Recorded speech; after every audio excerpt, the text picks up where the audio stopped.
भीतर में बैठे हुए नारायण फिर प्रकट हो गए उनके सामने। भीतर में बैठे हुए नारायण, और नारायण प्रकट होकर के जब प्रकट हुए तो क्या हुआ?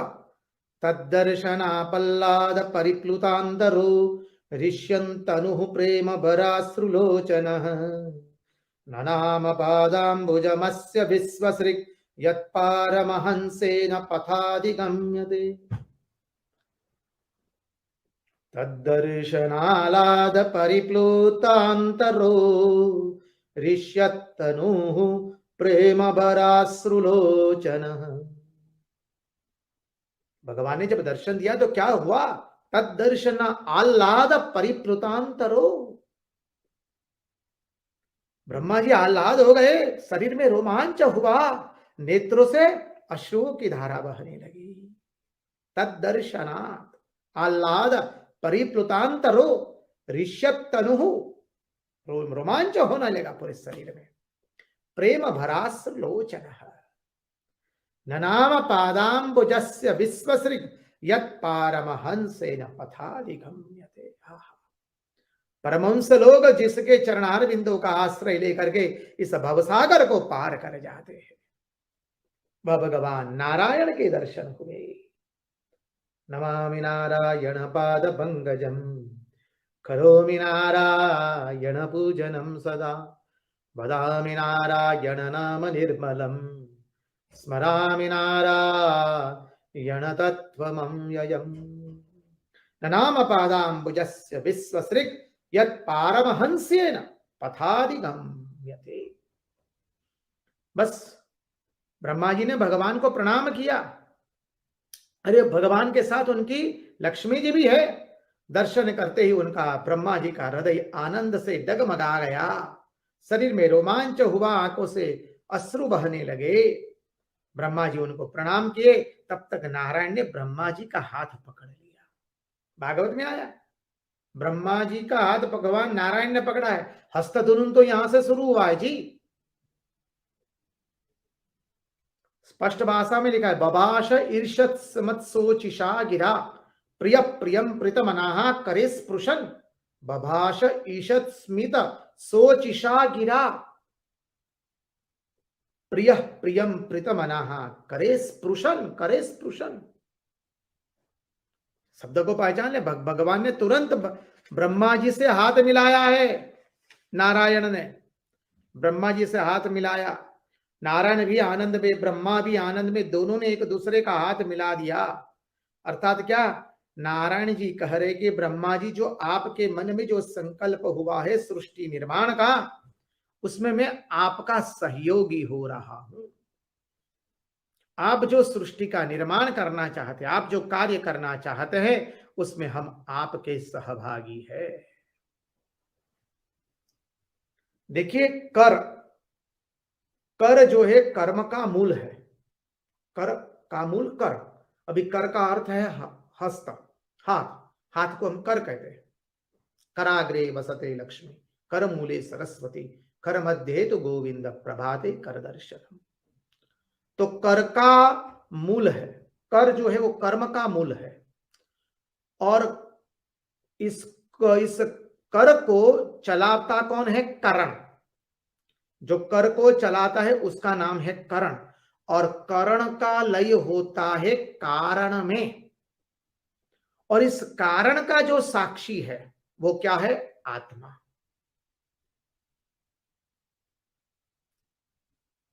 और वह कारण का जो साक्षी है वह है आत्मा, और वह है ब्रह्म। और वो ब्रह्म कैसा है? अदेश है, अकाल है, अविषय है। समझिए, वो अनंत है, अविनाशी है, अनादि है। और उसका ज्ञान ऐसे वैसे प्राप्त नहीं होता है। उस आत्मा का ज्ञान कैसे प्राप्त होता है? बोले महावाक्यों से। तत्वमसि श्वेत केतो, वो तत्वमसि श्वेत केतो अहम ब्रह्मास्मि, महावाक्य से उसका ज्ञान होता है। बोले महावाक्य का श्रवण करो पहले। इसलिए कहते हैं ज्ञान ऐसे वैसे प्राप्त नहीं होता है। कोई चाहे ऐसे ही ज्ञान प्राप्त कर लेंगे तो वो शक्य नहीं है। उसको महावाक्य का श्रवण करना पड़ता है। यह ज्ञान तो महावाक्य से ही होता है। ज्ञान के लिए महावाक्य की आवश्यकता पड़ती है। अब भगवान ने हस्तधनुन किया, अब भगवान बोलने जा रहे हैं। क्या अद्भुत बता रहे हैं भगवान। भगवान श्री भगवान उवाच त्वयाहं तोषितः सम्यग् वेदगर्भ शुश्रूषया चिरं वृत्तेन तपसा दुस्तोष कूटयोगिना। त्वयाहं तोषितः सम्यग् Vedgarbh शुश्रूषया।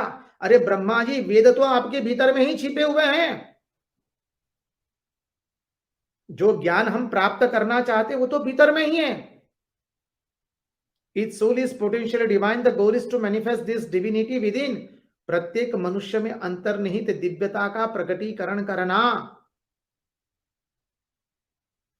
What is meant by education and what is meant by religion? Religion is the manifestation of divinity already in man, and education is the manifestation of perfection already in man. Swami Vivekananda ने बहुत सुंदर परिभाषा दी है धर्म की एवं शिक्षा की। धर्म क्या है? मनुष्य में अंतर्निहित जो दिव्यता है उसका प्रकटीकरण करना, उसी का नाम है धर्म। और शिक्षा किसे कहते हैं? जो मनुष्य में अंतर्निहित पूर्णता है उसका प्रकटीकरण करना, उसका नाम है शिक्षा। तो भगवान ने कहा कि ब्रह्मा जी, वेद का ज्ञान तो आपके अंदर में ही भरा हुआ है पहले से। त्वयाहं तोषितः सम्यक् वेद गर्भ शुश्रूषया चिरं भृतेन तपसा दुस्तोष कूटयोगिना। बोले तपस्या से प्राप्त होगा? बोले केवल तपस्या करने से प्राप्त हो जाएगा वेद का ज्ञान? बोले जी ना, जब तक हम निष्कपट नहीं बनेंगे, हमारी वाणी शुद्ध नहीं होगी, हृदय शुद्ध नहीं होगा और हमारी इंद्रियां को हम वश में नहीं करेंगे, पवित्र नहीं होगी, तब तक वेद का ज्ञान प्रकट होता नहीं है। भगवान कहते ब्रह्मा जी, मैं तुम्हारी तपस्या से प्रसन्न हुआ हूं, तुमने बड़े भारी तपस्या की है। तपस्या क्या है? ब्रह्म को जानना। अभी अभी जो देखा हमने, तो कहते हैं जो बड़ी भारी तपस्या करे उसके ऊपर क्या आप प्रसन्न हो जाते? बोले जी ना, कोई कितनी भी तपस्या करे लेकिन उसमें हृदय में यदि पवित्रता नहीं है, सरलता नहीं है, निष्कपटता नहीं है, तो भगवान कहते हम प्रसन्न होते नहीं है। कोई तपस्या करे कितनी भी, लेकिन कपटी हो तो उसको आत्मज्ञान प्राप्त नहीं होता है। भगवान कहते हम तुम्हारे पर प्रसन्न हुए हैं, जो वर मांगना चाहो आप मांग लीजिए। ब्रह्मा जी को कहते हैं क्योंकि मेरे दर्शन होने के बाद श्रेय की प्राप्ति अवश्य होती है। भगवान कहते हैं, भगवान तो श्रेय देते हैं, इसलिए मेरे दर्शन के बाद बोले श्रेय की प्राप्ति अवश्य होती है। मेरा दर्शन भी तुम्हारे संकल्प से हुआ, मेरे संकल्प से हुआ है। भगवान कहते हैं अरे मेरे संकल्प के कारण ही तुमने तप करो वो आकाशवाणी भी सुनी है। तुम्हें तपस्या करने को कहना भी मेरा ही संकल्प था। अब भगवान तपस्या की महिमा समझाते हैं भागवत में। भगवान को तपस्या कितनी प्रिय है। नारायण भगवान ब्रह्मा जी को कहते हैं तपो में हृदयम साक्षात आत्मा हम तपसो नघ। तपो में हृदयम, तप जो है वो मेरा हृदय है। साक्षात आत्मा हम तपसो नघ, मैं तपस्या का आत्मा हूं, तप मेरा हृदय है। भगवान कहते हैं सृजामि तपसै वेदम ग्रसामि तपसा पुनः बिभर्मि तपसा विश्वम वीर्य में दुश्चरम तपः। कितनी अद्भुत बात बताई। सृजामि तपसै वेदम, मैं तप के कारण ही इस सृष्टि का सर्जन करता हूं। ग्रसामि तपसा पुनः, इस तपस्या से ही मैं इस सृष्टि का संहार करता हूं। बिभर्मि तपसा विश्वम वीर्य में दुश्चरम तपः, तपस्या से ही मैं इस सृष्टि का पोषण करता हूं। बिभर्मि तपस्या विश्वम वीर्य में दुश्चरम तपः, मेरी शक्ति मेरा पराक्रम केवल तपस्या है। तपस्या, तपस्या का कितना महात्म्य बताते हुए कह रहे हैं भगवान यहां पर। इसलिए कहा तपस्या का अर्थ क्या है? तपसा ब्रह्म विजिज्ञासस्व, तैत्तिरीयोपनिषद में आया, तपसा ब्रह्म विजिज्ञासस्व, ब्रह्म को जानना वही तपस्या है। इसलिए प्रथम स्कंद में भी आ गया, वासुदेव परम ज्ञानम वासुदेव परम तपः वासुदेव परो धर्मो वासुदेव परः क्रियाः वासुदेव परम ज्ञानम वासुदेवम परम वासुदेव परम तपः वासुदेव परो धर्मो वासुदेव परा गतिः। ज्ञान क्या है? वासुदेव को जानना वही ज्ञान हुआ। तप क्या है? वासुदेव को प्रसन्न करने के लिए जो किया जाए तप, वही तप है। धर्म क्या है? जो वासुदेव ने बताया है उसका पालन करना, अनुसरण करना। वासुदेव को प्राप्त करने के लिए जो भी क्रिया की जाए वो धर्म है।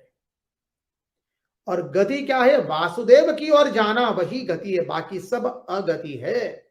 वासुदेव परा वेदा वासुदेव परा मखः वासुदेव परा योगा वासुदेव परः क्रियाः।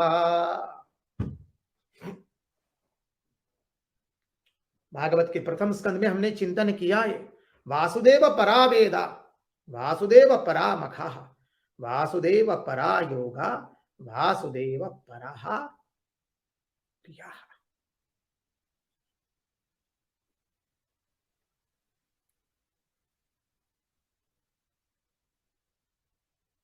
तो भगवान यहां पर कहते हैं कि ये तप मेरा हृदय है, तपो में हृदय, तप ही मैं तपस्या का आत्मा हूं और मैं तपस्या से इस सृष्टि का सर्जन करता हूं, तपस्या से ही इस सृष्टि का संहार करता हूं और तपस्या से ही इसमें सृष्टि का पोषण करता हूं।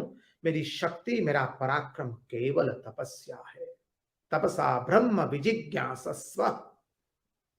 तप का अर्थ हमने देखा, सामान्य अर्थ भी देखा, स्वामी विवेकानंद ने जो अर्थ सुंदर बताए वो भी, और तपसा ब्रह्म विजिज्ञासस्व।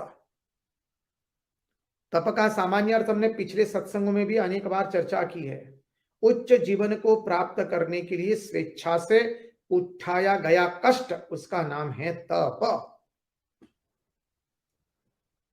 इसलिए जो हम उपवास करते वो भी तप है। एकादशी का उपवास करते हैं, गणपति चौथ करते हैं, गुरुवार करते हैं, शनिवार करते हैं, चतुर्मास का व्रत करते हैं, नवरात्रि के 9 दिन उपवास करते हैं, कितने कितने, चैत्र नवरात्रि भी करते हैं, शरद नवरात्रि भी करते हैं। तो ये सब क्या है? एक तरह से हम अपने आप को तैयार कर रहे हैं। देखिए, तपस्या हम लोग इसलिए करते कि तपस्या करते करते जिसकी हम तपस्या कर रहे हैं वो हमारा स्वभाव बन जाए कालांतर में। ये ध्यान में रखे, हम जो भी तपस्या कर रहे हैं, लोग एक टाइम खाने की तपस्या करते हैं, फल मूल खाते हैं। तपस्या के दिन जब हम व्रत करते तो किसी की निंदा, पर निंदा, पर चर्चा नहीं करते हैं, किसी के प्रति राग द्वेष नहीं करते हैं, संसार की बातों का श्रवण नहीं करते हैं, आईने में अपना चेहरा नहीं देखते हैं। इस सब तपस्या करने के समय हम पालन करते, अनुष्ठान करने के समय ये सब नियम, ब्रह्मचर्य का पालन करते हैं, भूमि पर शयन करते हैं, स्वपाकी बनते या अल्प भोजन करने वाले बनते हैं। ये सब क्या है कि बोले ये तपस्या करते करते करते तुम्हारा स्वभाव ऐसा बनना चाहिए कि वो तुम्हारा जीवन में स्वभाव बन जाए। जो तप है वो तुम्हारे जीवन का स्वभाव बन जाए। तो भगवान कहते हैं कि आत्मज्ञान रूपी तपस्या से ही एकमात्र सारी शक्तियों का विकास होता है। जब तक आत्मज्ञान रूपी तपस्या नहीं प्राप्त की है तब तक कुछ ज्ञान प्राप्त होता नहीं है।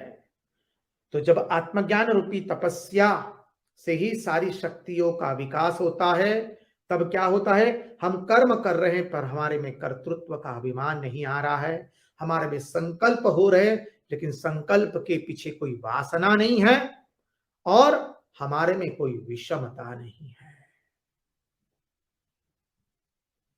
भगवान ने कहा कि ब्रह्मा जी आपने तुमने तपस्या करके मुझको संतुष्ट कर दिया है। भगवान कह रहे, ब्रह्मा जी ने निवेदन किया कि प्रभु आप केवल मेरे हृदय में ही निवास नहीं करते, आप तो चराचर सभी भूतों के अंदर में, चराचर जगत में आप निवास करते हैं। प्रभु मुझे आपका निर्गुण और सगुण स्वरूप दोनों देखना है, दोनों के मैं जान जाऊं, परस्वरूप एवं अपर स्वरूप दोनों को मैं जान जाऊं। पर स्वरूप मानी निर्गुण स्वरूप और अपर स्वरूप मानी सगुण स्वरूप। तो प्रभु मैं आपका सगुण स्वरूप और निर्गुण स्वरूप दोनों को मैं जानूं,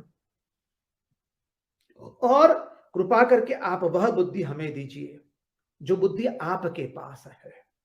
क्या आप इतना कर्म करते हैं लेकिन कभी किसी से आसक्त नहीं होते हैं, आप में कोई विषमता नहीं है, आप में कोई कर्तृत्व की भावना नहीं है, आप हमें वह वरदान दीजिए। हमको इस दृष्टि, ऐसा ज्ञान प्राप्त करके हम सृष्टि का निर्माण करना चाहते हैं। बोले प्रजा की सृष्टि करते हुए मैं बद्ध न हो जाऊं, प्रजा की सृष्टि करते हुए मेरे में कोई विषमता न आ जाए, प्रजा की सृष्टि करते करते मेरे मन में कोई वासना न जगे। प्रभु कितनी अद्भुत बात मांगी है ब्रह्मा जी ने। ये ब्रह्मा जी कोई सामान्य नहीं है। देखिए ब्रह्मा जी ज्ञान के देवता है, एक तरह से ब्रह्मा जी तो ज्ञान में ही रहते हैं, इसलिए ब्रह्मा जी ने कहा कि आप हमको ऐसा ज्ञान दे कि हम कर्म करते करते भी अनासक्त रहे।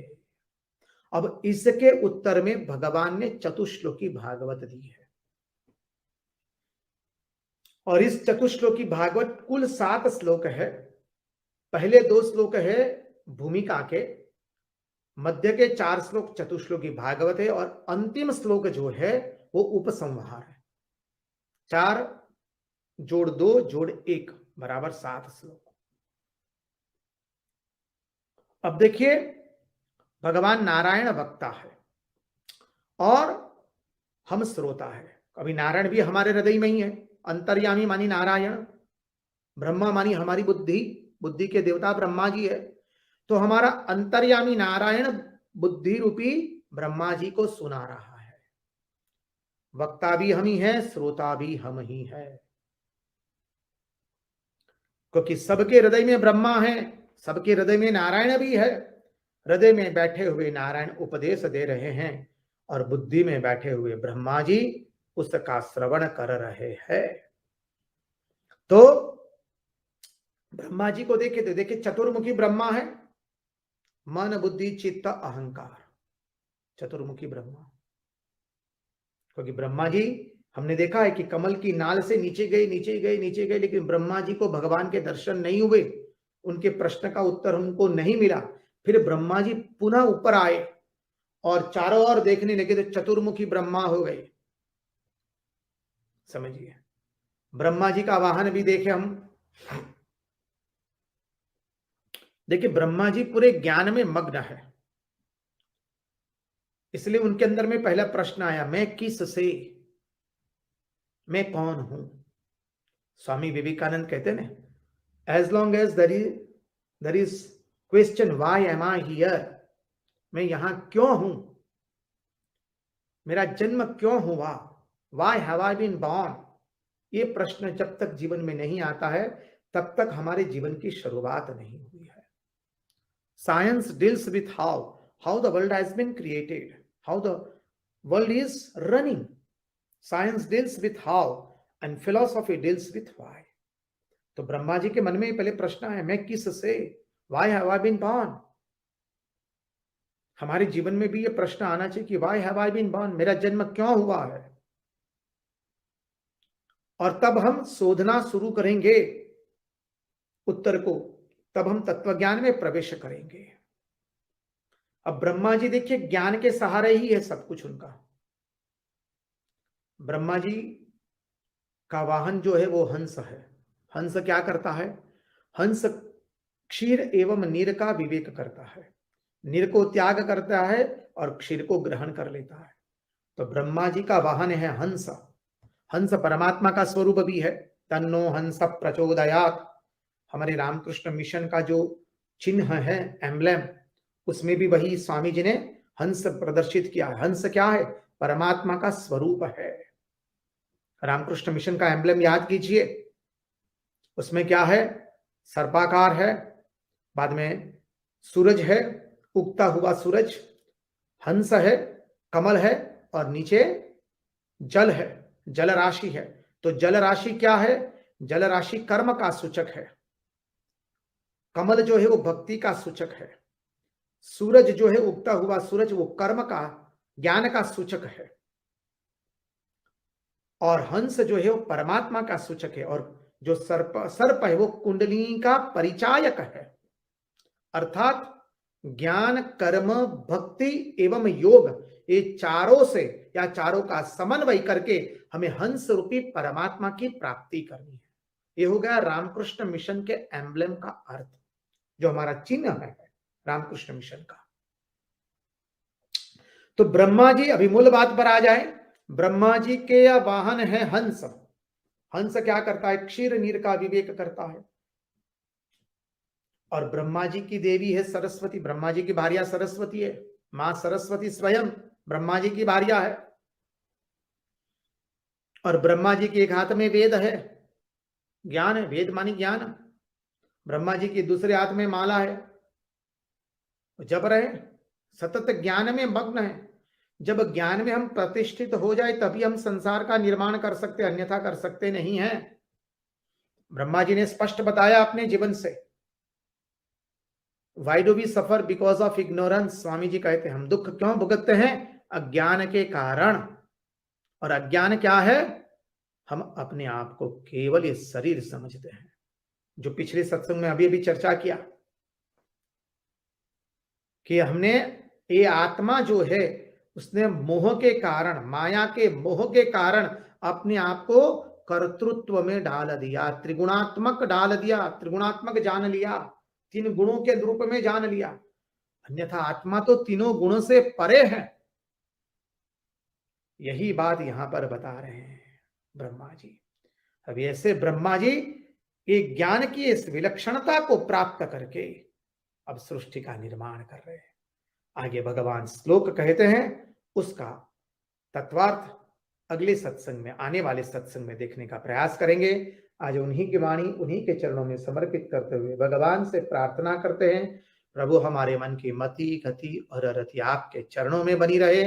कृष्ण कन्हैया लाल की जय, भक्तवत्सल भगवान की जय, वृंदावन बिहारी लाल की जय, रास बिहारी लाल की जय, भगवान श्री राम कृष्ण देव की जय, सब संतन की जय, सब भक्तन की जय। ओम नमः पार्वती पतये हर हर महादेव हर। जय जय श्री राधे, जय जय श्री राधे, जय जय श्री राधे। सबको जय राम कृष्ण, जय श्री कृष्ण।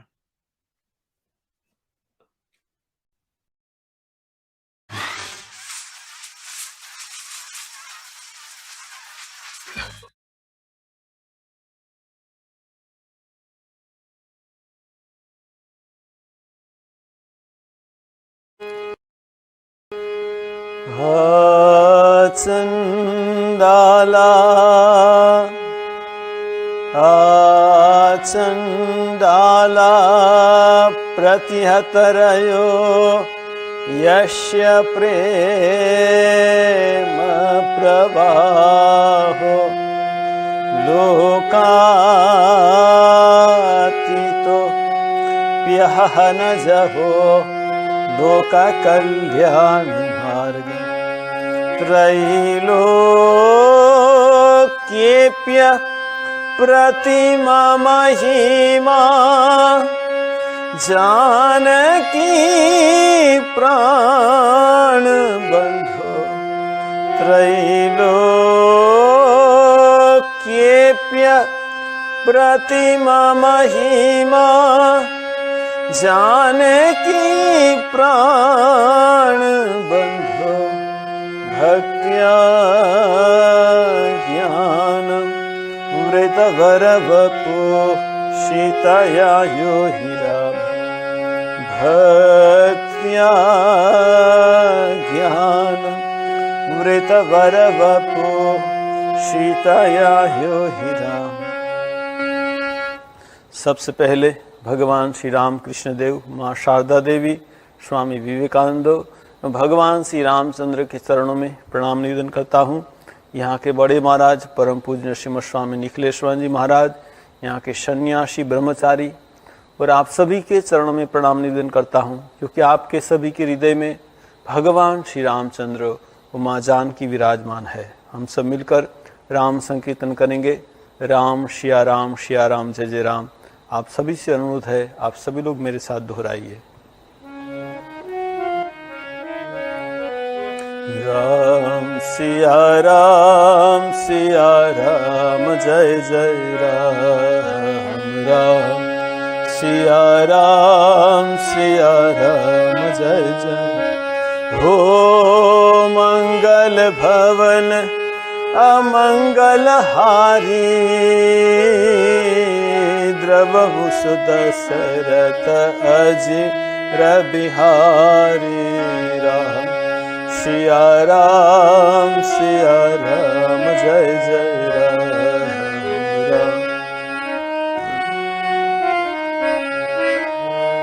हो जनक सुता जग जननी जानकी, अतिशय प्रिय करुणा निधान की।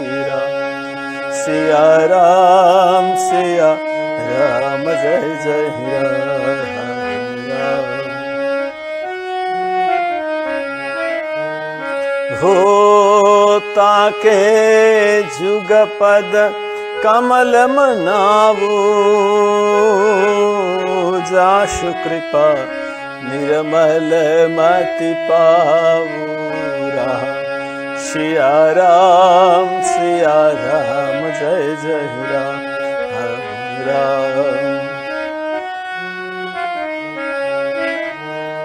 हो रघुकुल रीति सदा चली आई, प्राण जाय पर बचन न जाई। राम सिया राम जय जय राम। हो जय जय जय हनुमान गोसाई, कृपा कर गुरुदेव की नाई। राम सिया राम जय जय राम। हो सिया राम मैं सब जग जानी, करहु प्रणाम जोरी जुग पानी। राम सिया राम जय जय राम। राम सिया राम जय जय राम। राम सिया राम जय जय राम। तो हम चर्चा कर रहे थे कि भगवान राम लक्ष्मण सीता और निषाद राज गुह गंगा के किनारे आकर खड़े, और हम कल चर्चा कर रहे थे ये जो केवट जो भगवान राम को गंगा पार करके ले जाएगा, वो पिछले जन्म में कछुआ था। उसने बहुत प्रयत्न किया था भगवान विष्णु के चरणों के पास जाने का, लेकिन कभी माँ लक्ष्मी और कभी शेषनाग उनको आने नहीं देते थे। वो जब चरण के पास जाने का प्रयत्न करता था तो कभी वो शेषनाग उसको धक्का देकर फेंक देता था समुद्र में, कभी वो पूंछ बचाकर दूसरी ओर से जाता था तो माँ लक्ष्मी भगवान का चरण दबा रहे हैं, वो देखता कि कछुआ, वो भी हाथ देकर उसको धक्का देकर समुद्र में फेंक देती थी। कहते जितनी बार प्रयत्न किया उतनी बार उसको धक्का लगा, समुद्र में गिर गया। लेकिन कहते कछुआ ने मृत्यु की अंतिम क्षण तक प्रयत्न जारी रखा। हम कल चर्चा कर रहे थे कि ये केवट कौन है? ये केवट साधक है। देखिए, हम सब साधक हैं, हम सब लोग भगवान को पाना चाहते हैं, लेकिन ये लक्ष्मी के पैसा के प्रति आसक्ति और ये शेषनाग का मतलब है उनके 1000 मुख है, 1000 मुख से विष निकलता है। कहते हमारी 1000 कामना वासना हमको भगवान की ओर जाने खींच देती है। हम फिर ये संसार के समुद्र में गिर जाते हैं, भगवान की ओर जा नहीं पाते। लेकिन हमको क्या करना है?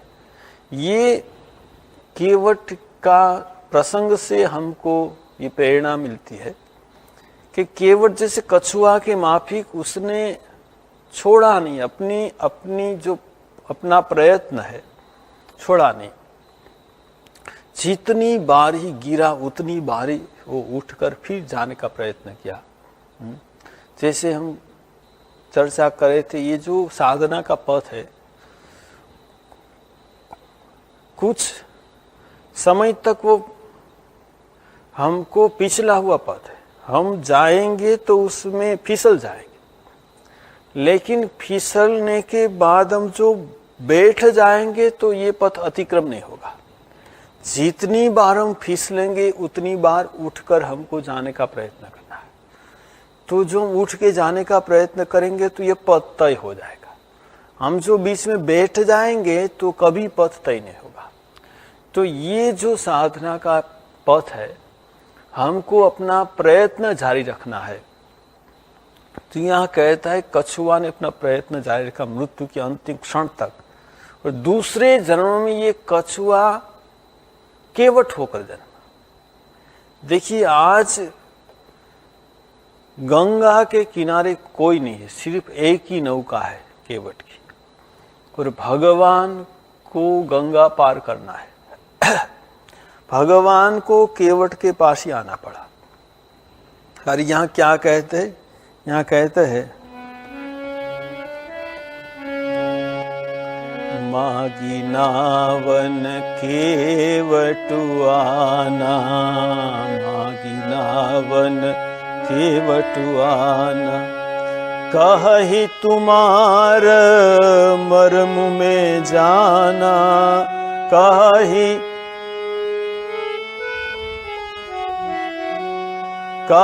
तुम्हार मर्म में जाना, कहि ना मर्म में जाना, कहि तुम्हार मर्म में जाना, मागी नावन केवटुआना, मागी नावन केवटुआना, मागी नावन केवटुआना, कहि तुम्हार मर्म में जाना। भगवान मांग रहे, आप सोचिए, भगवान मांगते हैं। मागी नावन केवट, केवट नाव लेकर नहीं आ रहा है, केवट दूर है, भगवान उसको बुला रहे कि आ जाओ, नहीं आ रहा है। क्या कह रहा है? कहि तुम्हारे मर्म में जाना। भगवान को कहते कि तुम्हारा मर्म में जानता हूं। आप सोचिए, आज तक भगवान को कोई ऐसा भक्त नहीं मिला जो कहता मैं मर्म जानता हूं। हम चर्चा करते लक्ष्मण गीता की, उसमें लक्ष्मण कहता कि ये भगवान का मर्म कोई नहीं जानता। जो वेद है, ग्रंथ है, वो भी नेति नीति न इति, जिसकी इति नहीं की जा सकती है, भगवान को कोई जान नहीं सकता। भगवान का मर्म जानना बहुत कठिन है। और ये केवट कह रहा है, क्या कह रहा है? भगवान को है कही तुम्हारा मर्म में जाना। क्या मर्म जानता है वो? कहता है चरण कमल रज कहु सब कही, चरण कमल रज कहु सब कही, मानुष करनी मुरी कछु अहि, मानुष करनी मुरी कछु अहि, मानुष करनी मुरी कछु अहि, मागी नावन केवटु आना, मागी नावन केवटु आना। भगवान को कह रहा है कि चरण कमल रज कहू सब कहे। तुम्हारी जो चरण कमल रज है ना, सब लोग कहते हैं कैसी है, मानुष करनी मूरी कछु है। वो ऐसी रज है कि जहां गिरती न वह मनुष्य हो जाता है। क्या मनुष्य हो जाता है? यहां कहता है केवल छुअत शिला भरी नारी सुहाई, छुअत शिला भरी नारी सुहाई। पाहन तेन काठ कठिनाई, पाहन तेन काठ कठिनाई। छुअत शिला भरी नारी सुहाई, छुअत शिला भरी नारी सुहाई। छुअत शिला भरी नारी सुहाई। कहते मैंने सुना है कि तुम्हारी चरण धूल एक शिला पर गिरी और छुअत शिला भरी नारी सुहाई, नारी बन गई। पाहन तेन काठ कठिना, ये तो मेरी नाव तो लकड़े की है। वो जो नारी बन जाएगी तो बहुत दिक्कत हो जाएगी। घर में एक स्त्री उसको संभाल नहीं पा रहा। एक छोटी सी कहानी आपने सुनी होगी। एक लकड़हारा था, वो जब लकड़ी काटने में गया तो वहाँ एक नदी थी। नदी के ऊपर पेड़ के ऊपर लकड़ी काट रहा था और लकड़ी काटते काटते उनकी जो कुठार थी वो अचानक नदी में गिर गई। अब नदी में गिर गई तो लकड़हारा बहुत रोने लगा। बहुत गरीब था। अब जो लकड़ी काट नहीं पाएगा तो खाएगा क्या? तो बहुत रोने लगा। तो रोता है तो जल देवता को दया आती है। नदी में जल देवता रहते थे। जल देवता बाहर आए कि क्या बात है, क्यों रोता है? तो मुझे प्रभु मेरी एक जो कुठार थी जिससे लकड़ी काट कर मैं अपने परिवार का पालन कर रहा था, वो नदी में गिर गई। अब मैं क्या करूं? तो जल देवता ने कहा तुम चिंता मत करो, मैं नदी से बाहर निकालता हूं। तो जल देवता ने क्या किया, डुबकी लगाई और चांदी की कुठार निकाली कि ये तुम्हारी है। वो लकड़हार नहीं प्रभु ये मेरी नहीं है। तो फिर डुबकी लगाई, सोने की निकाली। ये जल देवता उनकी परीक्षा करना चाहता है कि जो बोलेगा मेरी है तो देख लूंगा ईमानदार है कि नहीं। सोने की निकाली, ये तुम्हारी है। लकड़हार ने कहा नहीं प्रभु ये भी मेरी नहीं है। फिर डुबकी लगाई, सचमुच उनकी थी, वो निकाली, ये तुम्हारी, ये मेरी है। तो जल देवता बहुत प्रसन्न हो गए कि तुम ईमानदार आदमी हो। तो उसने क्या किया, वो सोने की, चांदी की और लोहे की तीनों कुल्हाड़ दे दी कि तुम रखो। ये प्रसन्न हो गया तो ईमानदार। देखिए ये कहानी आप सबको पता है, लेकिन इसके बाद और भी ये कहानी है, थोड़ी मजा की बात है। वो जब तीनों कुल्हाड़ लेकर घर में गया, उसकी स्त्री ने पूछा ऐसा ये सोने की चांदी कैसे मिली? पर देखो ये नदी में गिर गई थी मेरी। तो फिर मैं बहुत रो रहा था तो जल देवता का दर्शन हुआ। उसने पहले चांदी की निकाली, सोने की निकाली। मैंने कहा ये मेरी नहीं है। तब उसने मेरी लोहे की निकाली और सब तीनों दे दी। तो उन्हीं पत्नी ने कहा अच्छा तुमको कहाँ जल देवता का दर्शन हुआ, किस जगह हुआ, मुझे बताओ। चलो बोलेगा अपनी पत्नी को।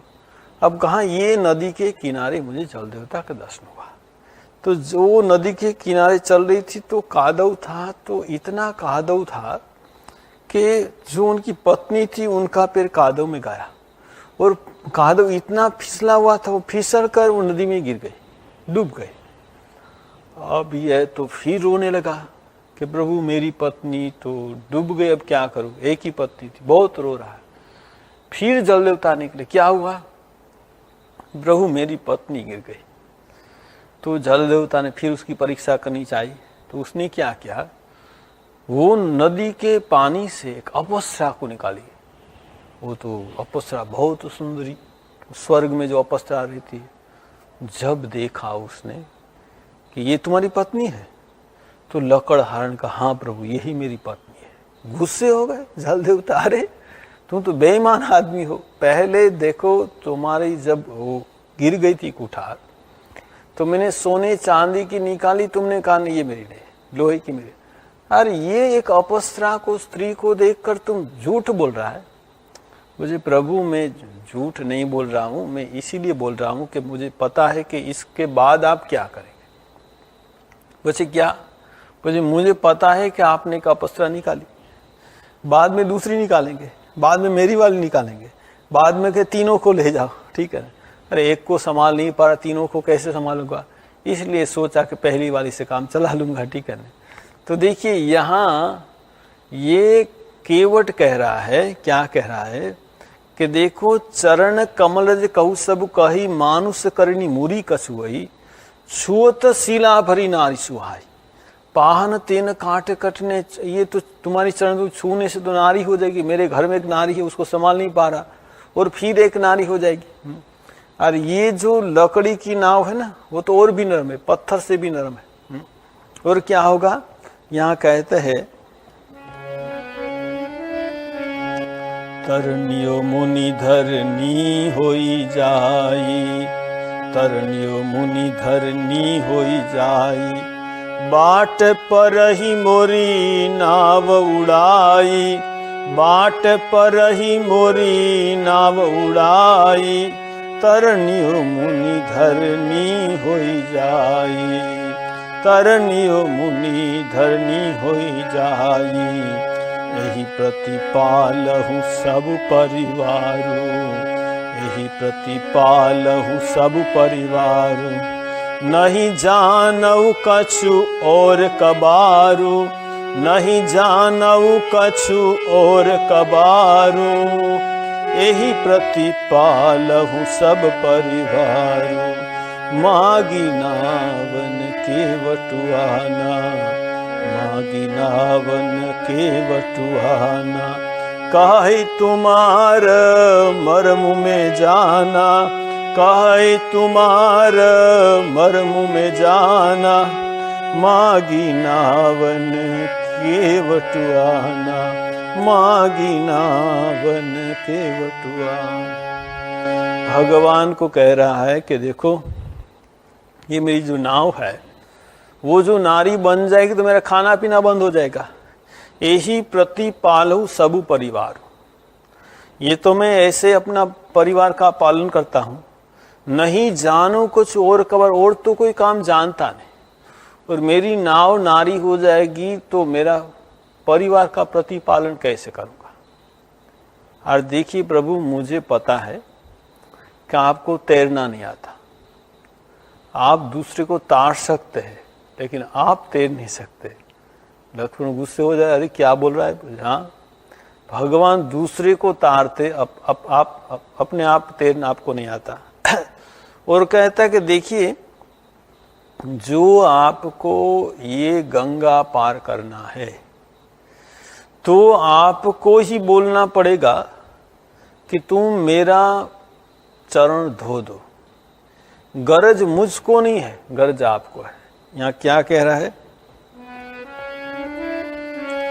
जो प्रभु पार अब सीगा चहु, जो प्रभु पार अब सीगा चहु, मोहि पद पदुम पखारन कहु, मोहि पद पदुम पखारन कहु, जो प्रभु पार अब सीगा चहु, जो प्रभु पार अब सीगा चहु, मागी नावन के वटु आना, कहे तुम्हार मर्म में जाना, कहे तुम्हार मर्म में जाना, मागी नावन के वटु आना।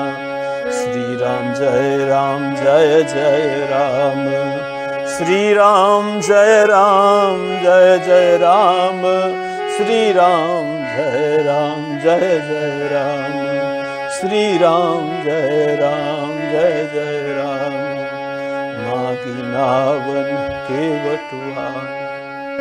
केवट भगवान को कहते जो प्रभु पार अब सीगा चहो, मोही पद पदुम पखारण कहूँ, आपको बोलना पड़ेगा कि मेरा पैर धो दो।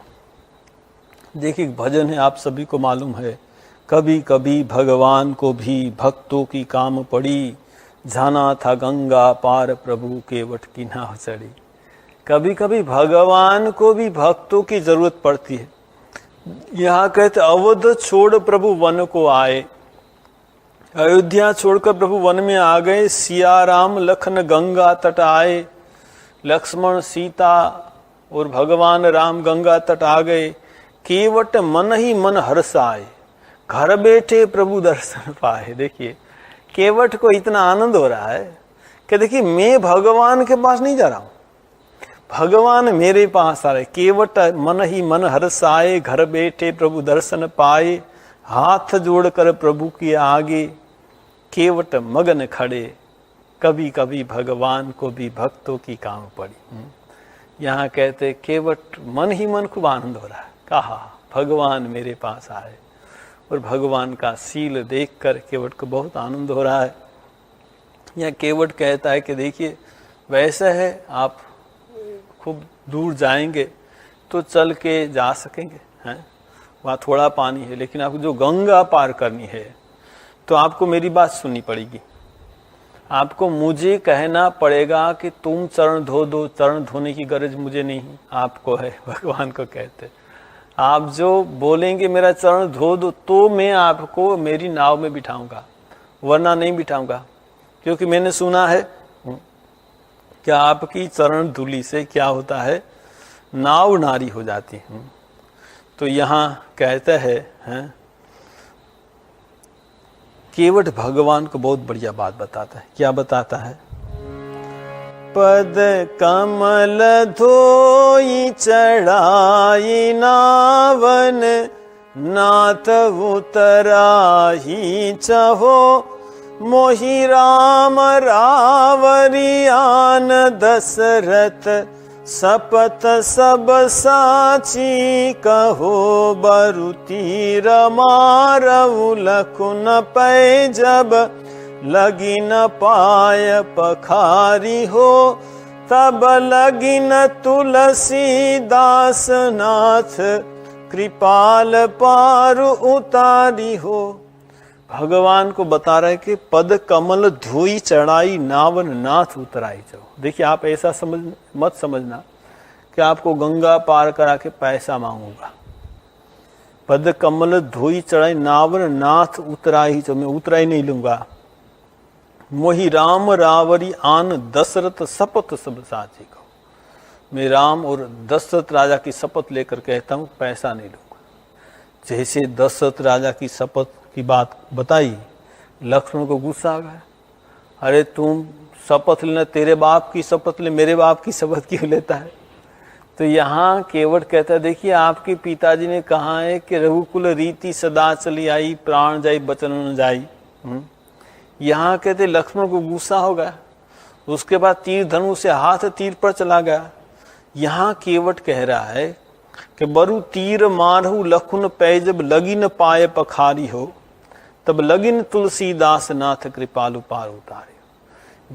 जब देखा कि लक्ष्मण ने तीर पर हाथ रखा है तो केवट कहने लगा देखिए आप जो मुझे तीर भी मारेंगे ना तो मेरा तो कल्याणी होगा, क्योंकि गंगा का किनारा है और मेरे सामने भगवान श्री राम खड़े।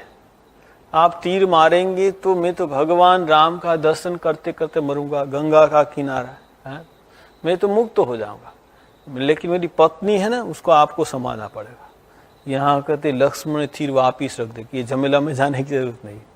देखिए लक्ष्मण शेषनाग का अवतार है, फिर भी यहाँ लक्ष्मण भक्त के पास ना वो देखा जिसका काल का तीर भी फिर रख दिया, ठीक है ना, ये भक्त है, ठीक है ना। यहाँ कहते हैं कि लक्ष्मण ने तीर वापिस रख दिया और भगवान श्री राम हंस रहे। देखिए ये कहते हैं कि भगवान राम पहली बार हंसे। ये जो वहाँ भगवान राम का 14 साल वनवास हुआ, हाँ वैसे भगवान के मन में कोई दुख नहीं था, लेकिन यहाँ कहते सुनी केवट के बेन प्रेम लपेटे अटपटे, बिहसे करुणा एन चित ही जानकी लखनतन। भगवान श्री राम जानकी और लक्ष्मण की ओर देखकर हंस रहे। बिहसे करुणा ने, भगवान हंसने लगे। क्यों हंसने लगे? कि यहाँ कुछ कारण है भगवान का हंसने का। पहला कारण है, भगवान इसीलिए हंस रहे कि पिछले जन्म में ये केवट कछुआ था, सीता माँ लक्ष्मी थी, लक्ष्मण शेषनाग का अवतार था। ये दोनों ने कछुआ को भगवान के चरणों के पास नहीं आने दिया था। आज भगवान राम इसलिए हंस रहे कि आज तुम दोनों खड़े हो, कुछ नहीं कर पाओगे और मेरा चरण धोके रहेगा। देखिए भगवान श्री राम इसलिए हंस रहे। दूसरा एक कारण है, दूसरा कारण है कि जब भगवान राम की शादी से पहले, हमने चर्चा की थी, भगवान राम की शादी से पहले लक्ष्मण भगवान राम की चरण सेवा करता था। लेकिन जब भगवान राम की शादी हो गई, माँ सीता आ गई, बाद में लक्ष्मण को भगवान की चरण सेवा करने का मौका नहीं मिल रहा था, तो इसलिए लक्ष्मण उदास हो गया था। एक बार भगवान राम ने पूछा क्या बात है, उदास क्यों है? પછી प्रभु पहले तो आपकी चरण सेवा का मुझे मौका मिल रहा था, जब से माँ सीता आ गई अब मुझे मौका नहीं मिल रहा है, आप कुछ व्यवस्था कर पाएंगे? भगवान ने कहा देखो लक्ष्मण, 2 दिन के बाद होली है। हमारी होली में ऐसा रिवाज है कि होली में जब रंग खेलते हैं, रंग खेल हो जाने के बाद शाम को जो दियर भाभी के पास जो मांगता है वो भाभी को देना पड़ता है। तुम एक काम करो, 2 दिन के बाद होली, जब रंग खेल समाप्त होगा, तुम सीता के पास मेरी चरण सेवा मांग लेना। लक्ष्मण तो बहुत आनंद में होगा, ठीक है, जब होली से काम चलेगा तो दिवाली की जरूरत नहीं। कहते 2 दिन के बाद होली, सब रंग खेल हुआ, रंग खेल खत्म हो गया, शाम को सबको सीता कुछ दे रही है, लक्ष्मण आया, क्या चाहिए? लक्ष्मण ने कहा मुझे भगवान राम की चरण सेवा का मौका दीजिए। जैसे सीता ने सुना कि मैं अपने पति की चरण सेवा नहीं कर पाऊंगी, सुनने के साथ ही बेहोश हो गई। आजकल स्त्रियों का क्या होगा मुझे पता नहीं, लेकिन सीता बेहोश हो गई कि मैं अपने पति की चरण सेवा नहीं कर पाऊंगी। जैसे बेहोश हो गई, दशरथ राजा दौड़ के आ गए, कौशल्या आ गए, क्या हुआ क्या? सब लक्ष्मण को पूछने लगा। लक्ष्मण दौड़ के भगवान राम के पास गया, अरे आपने तो बोला कि चरण सेवा मांगो, मांगा वो तो बेहोश हो गए, मैं क्या करूं? भगवान राम ने कहा जाओ कान में एक बात बताना, उसकी बेहोशी छूट जाएगी। क्या कान में बात बताना है? तुम कहना कि दाएं पैर की सेवा आप करो, बाएं पैर की मैं करूंगा, भाग बंटवारा कर लो, समस्या का समाधान हो जाएगा। तो देखिए भगवान राम इसीलिए हंस रहे कि तुम दोनों दाएं पैर बाएं पैर के झगड़ा कर रहे थे, आज दोनों पैर की सेवा कौन करेगा? एक ही करेगा। कौन? ये केवट। देखिए भगवान श्री राम इसीलिए हंस रहे हैं कि आज दोनों पैर की सेवा मेरा भक्त केवट करेगा। तो देखिए फिर ये चर्चा को हम फिर आगे बढ़ाएंगे, हम सब मिलकर श्री राम जय राम संकीर्तन करेंगे। श्री राम जय जय राम, श्री राम जय जय राम, श्री राम जय जय राम, श्री राम जय जय राम, श्री राम जय जय राम, श्री राम जय जय राम, श्री राम जय जय राम, श्री राम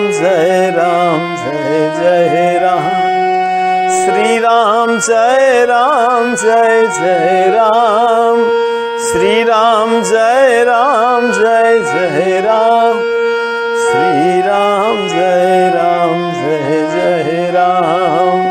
राम, श्री राम जय जय राम, श्री राम जय जय राम, श्री राम जय जय राम, श्री राम जय जय राम, श्री राम जय जय राम, श्री राम जय जय राम, श्री राम जय जय राम। बोलो सियावर रामचंद्र जी की जय, पवन सुत हनुमान की जय, उमापति महादेव की जय, शारदावर राम कृष्ण की जय, सदगुरुदेव की जय, बोलो भाई सब संतन की जय, बोलो भाई सब भक्तन की जय।